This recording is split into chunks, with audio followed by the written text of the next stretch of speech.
Sa iba pang barata ngunya na pagkahapon, nailihir sa 17 miyembrong konseho si Bishop Pablo Virgilio David kan kalookan na igwang responsibilidad sa pagpapautob nin proseso kan synodality asin paghahanda para sa masunod na synod. Inisarong indikasyon ni nagdadakulang papel kan cardinal-elect sa universal na simbahan.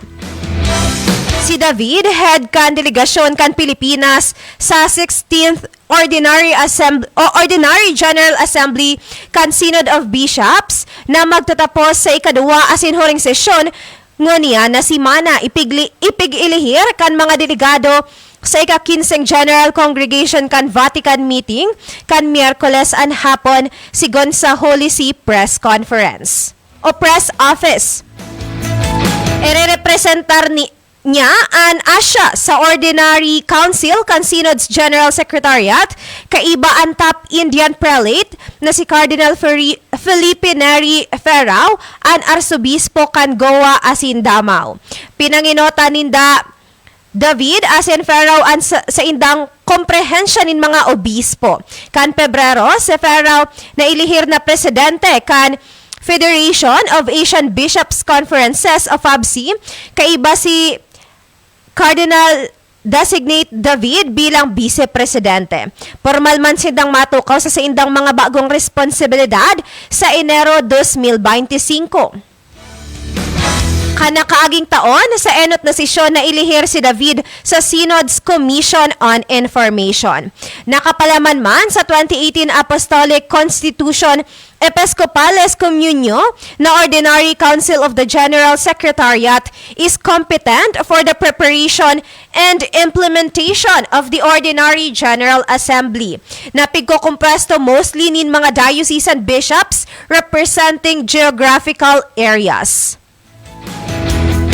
Ang mga miyembro kan ordinaryong konseho nagpupuon sa indang mga termino sa pagtatapos kan Ordinary General Assembly kung sain sinda na ilihir. Nagiging miyembro sinda kan masunod na Ordinary General Assembly kung sain magtatapos an sa indang mga mandato. Sa pagbabagong ginibo kan Santo Papa, ang bilang kan mga miyembro kan konseho uminabot sa 17. Kung sa 12 ang nailihir sa assembly. Ang Santo Papa man ang magbubugtak nin 4 pang miyembro asin mga mamamayo kan sarong Vatican Dicastery asin aktibidad na may kinaaraman sa tema kan masunod na sinodo. Sa irarom kan bagong synod instruction and composition kan elected council members iyo an minasunod. Saro hali sa Eastern Catholic Churches, saro hali sa Oceania, 2 hali sa North America, Latin America, Europe, Africa, asin Asia. Ang 16th Assembly na nagpuon kan taon 2021 nagsasagibo nin mga pangkinaban na konsultasyon na isinasagibo sa mga parokya, vicariate, diocesan, national asin continental na level asin nagpaapod nin duwang sesyon sa Vatican. Kung sain, saro sa mga goal iyo ang synodal process sa simbahan na mas maging consultative, discerning asin accountable. Ang synodality man, minatukoy sa ideya nin pagbabaklay nin iribahan bilang people of God sa misyon. Ang synod sa history domain kan mga obispo da ipanagigibo dahilan sa mga lay delegate asin uminabot na sa nasa quarter of the total asin ang mga kababaihan pigtawan nin kapangyarihan na magboto sa enot na pagkakataon. Piglalauman man ang mga delegado maboto sa Sabado nin odto sa pinal na dokumento na igwang mga rekomendasyon kung saan ang Santo Papa pwedeng i-adapt ang post-synodal apostolic exhortation. Magtatapos ang synod sa sarong misa na pamamayuhan kan Santo Papa nagigibuhon sa St. Peter's Basilica sa Domingo, Oktubre 27. Si David man nakatala ang maging close collaborator kan Santo Papa. Mabalik siya sa Vatican sa Disyembre 7 para sa sarong consistory kung saan siya opisyal na magiging kardinal kaiba ang 19 na iba pa.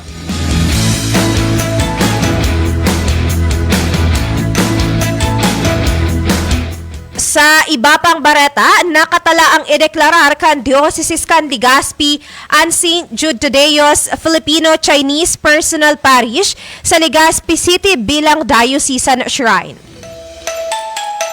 Ipigtalaan man ang solemn declaration ceremony sa Oktubre 28, 2024 alas 5:30 hapon kasabay kan Fiesta Mass Celebration. Pagmamarkanin sarong makabuluhang milestone sa istorya kan parokya. Pamamayuhan man kan Obispo kan Dioceses kan Legazpi na si Most Reverend Joel C. Bailon Didi ang misa as in declaration ceremony. Ang St. Jude Tadeos Filipino-Chinese Personal Parish ang magiging ika-4 na diocesan shrine sa dioceses na opisyal na papangaranang St. Jude Tadeos Filipino-Chinese Personal Parish and Diocesan Shrine.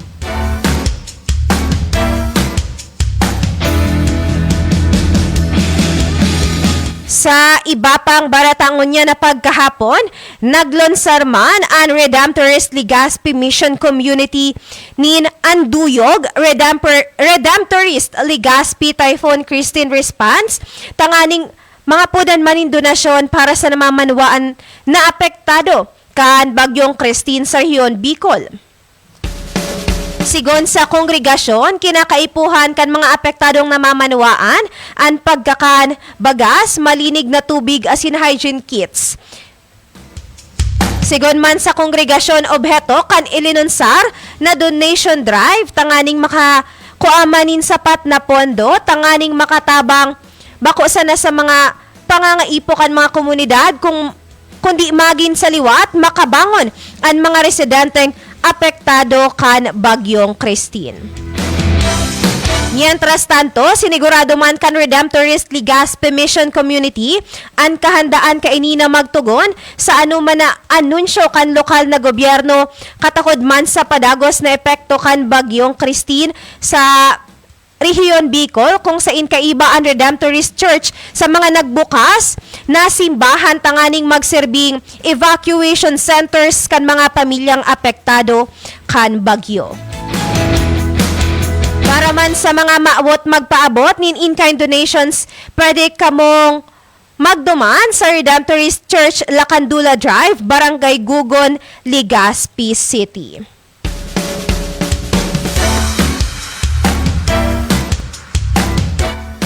Sa iba pang bareta, nagtauman nintabang ang St. Vincent of Ferrer Parish sa Tabaco City sa mga residenteng naapektaran kan Bagyong Christine kan Miyerkules, Oktubre 23. Ang parokya, sa pamamayo ni Father Frederick Naga, Parish Priest, nagtaon in relief goods, tubig asin iba pang basic commodities sa sobra 21 pamilya sa Barangay San Vicente, Barangay Matagbak asin Barangay Pinagbubong sa Tabaco City. Sigon kay Father Naga, we need to continue to hope na malampasan ining arog kaining bagyo, as in we need to continue to be agents of mercy and love to our brothers and sisters who suffered from the typhoon, and we need to examine ourselves nata malala ang epekto kan disaster na ubinabot digdi sa Bicol.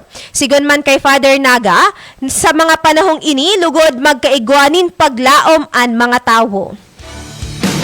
Hagad man kan parokya asin ni Padre Naga sa generous people with good motivation na magpahiling nin konkretong pagkikisumaro sa mga namamanwaan na sobrang naapektaran kan pagbaha sa rehiyon Bicol. Yan po mga katiwalaan kabilugan kan mga baretang ngunya na pagkahapon digdi sa Baretang Simbahan Plus. Mapasalamat naman kita sa nakairibahan ta sa lado teknikal na si Kuya Michael Resco. Siring man sa mga nag-antabay sa Radyo Veritas 1008 kHz sa Facebook page kan Radyo Veritas Legazpi. Siring man sa DCTV Channel 2 and DCTV Channel 8 kan Veritas TV. Ako po si Angelica Basi, mag-iribahan kita sa agaliwat digdisa na sa Baretang Simbahan Plus. Marhay na hapon, asin Diyos mabalos mga katiwala. Baretang Simbahan Plus. Baretang Simbahan Plus.